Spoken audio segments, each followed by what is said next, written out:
भीखू और उसकी पत्नी ममता का एक छोटा बेटा था।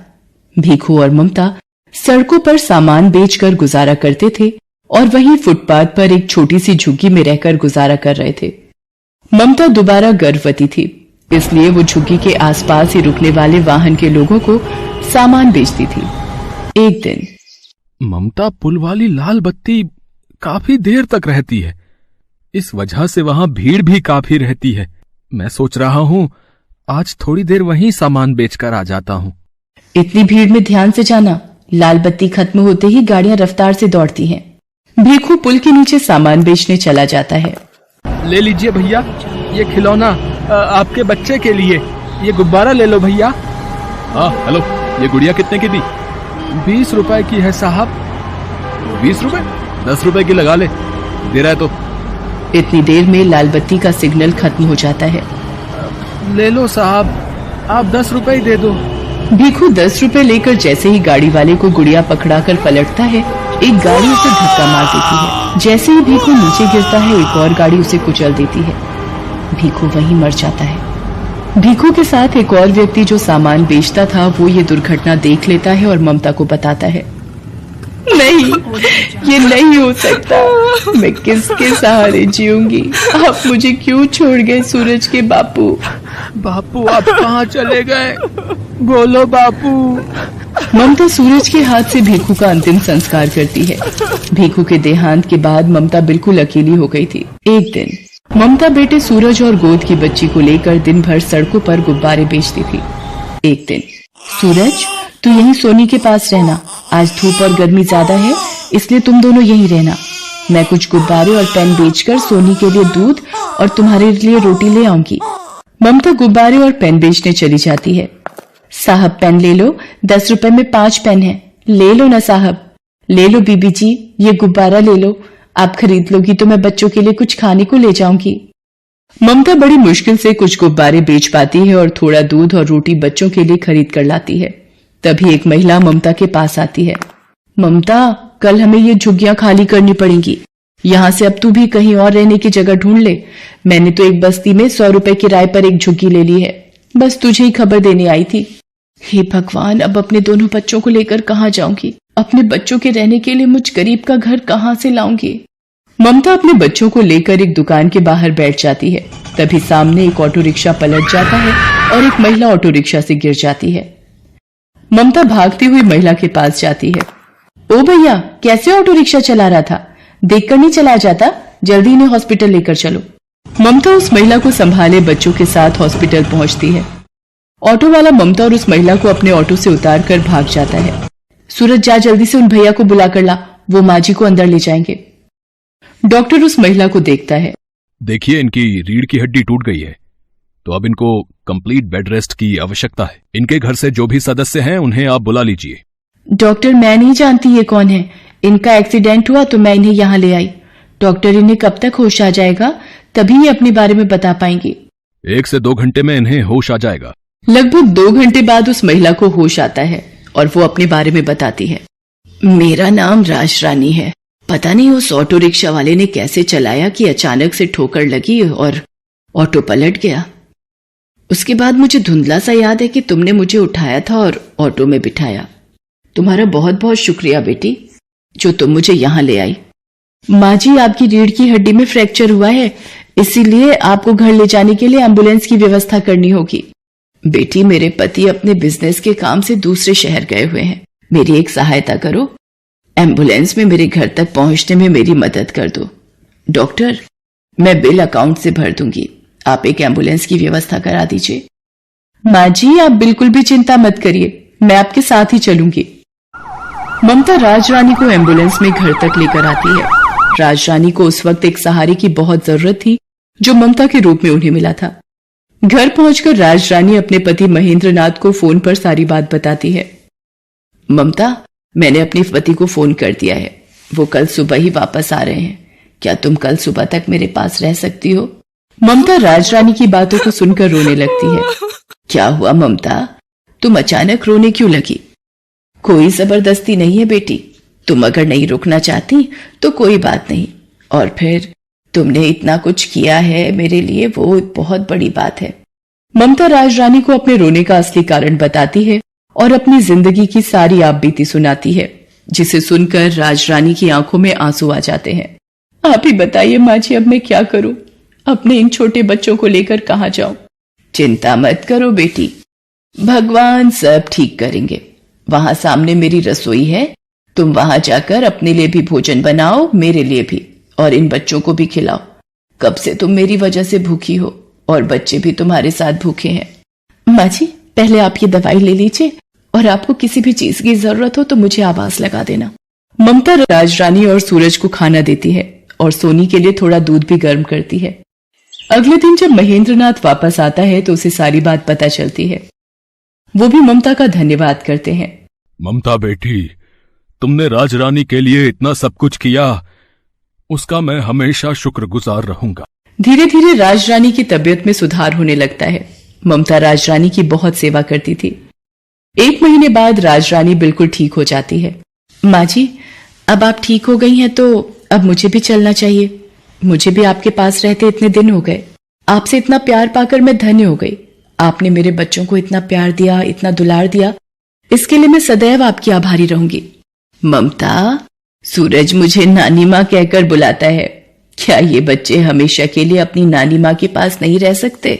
हाँ ममता बेटी, हम दोनों की कोई औलाद नहीं है, पर सूरज और सोनी को देखकर हमारे मन में नाना नानी वाला प्यार उमड़ पड़ा। तुमने राजरानी की माँ जैसे सेवा की है बेटा।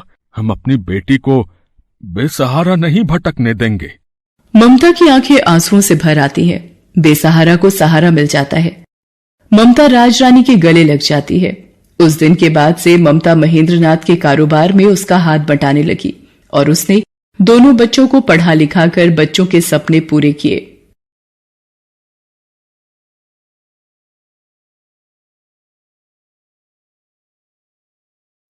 महादेव एक गरीब बूढ़ा मछुआरा था।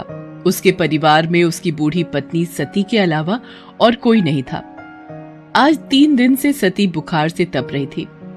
महादेव के पास इतना पैसा भी नहीं था कि वो उसका इलाज करवा सके। उस दिन वो सुबह जल्दी उठ गया। एक बार उसने सती के सिर पर हाथ रखा। उसे अभी भी बुखार था। उसने अपना मछली पकड़ने वाला जाल और बाल्टी उठाई और नदी पर मछली पकड़ने चल दिया। नदी के किनारे पहुंचकर उसने अपना जाल डाल दिया और मछली के फंसने का इंतजार करने लगा। वहां एक और मछुआरा छगन भी अपनी नाव पर बीच नदी में मछली मार रहा था। महादेव को देखकर छगन बोला, अरे बाबा, किनारे बैठने से बड़ी मछली नहीं मिलेगी। नदी के थोड़ा अंदर आओ तो हो सकता है कि कोई बड़ी मछली फंस जाए।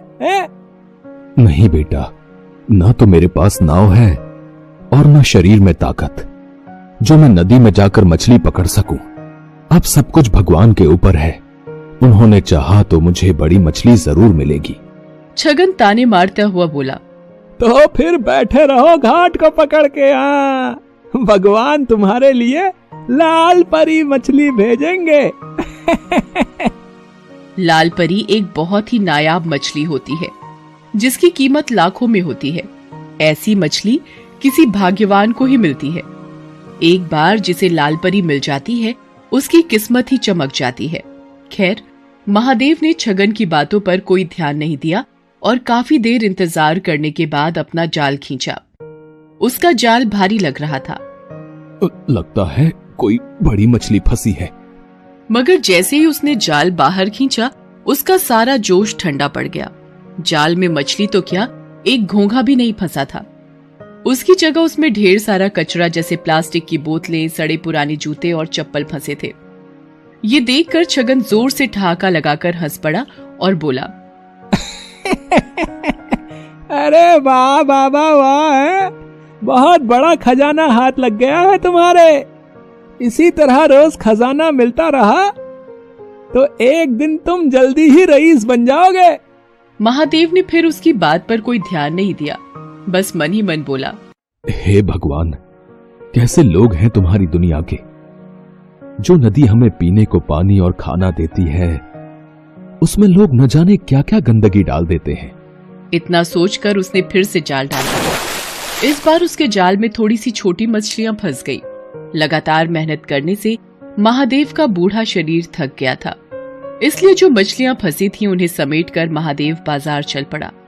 दिन भर महादेव ग्राहकों का इंतजार करता रहा, मगर छोटी मछलियां होने के कारण उससे मछली खरीदने कोई नहीं आया। बाकी के मछुआरे बड़ी बड़ी मछलियां पकड़ कर लाए थे। उनकी सारी मछलियां देखते ही देखते बिक गई। हे भगवान, शाम होने को आई है, अब तो बाजार भी उठने लगा है, एक भी ग्राहक नहीं आया। सोचा था थोड़ा सा पैसा आ जाएगा तो सत्ती के लिए खाना और दवाइयां लेता जाऊंगा, बेचारी बुखार से तड़प रही है।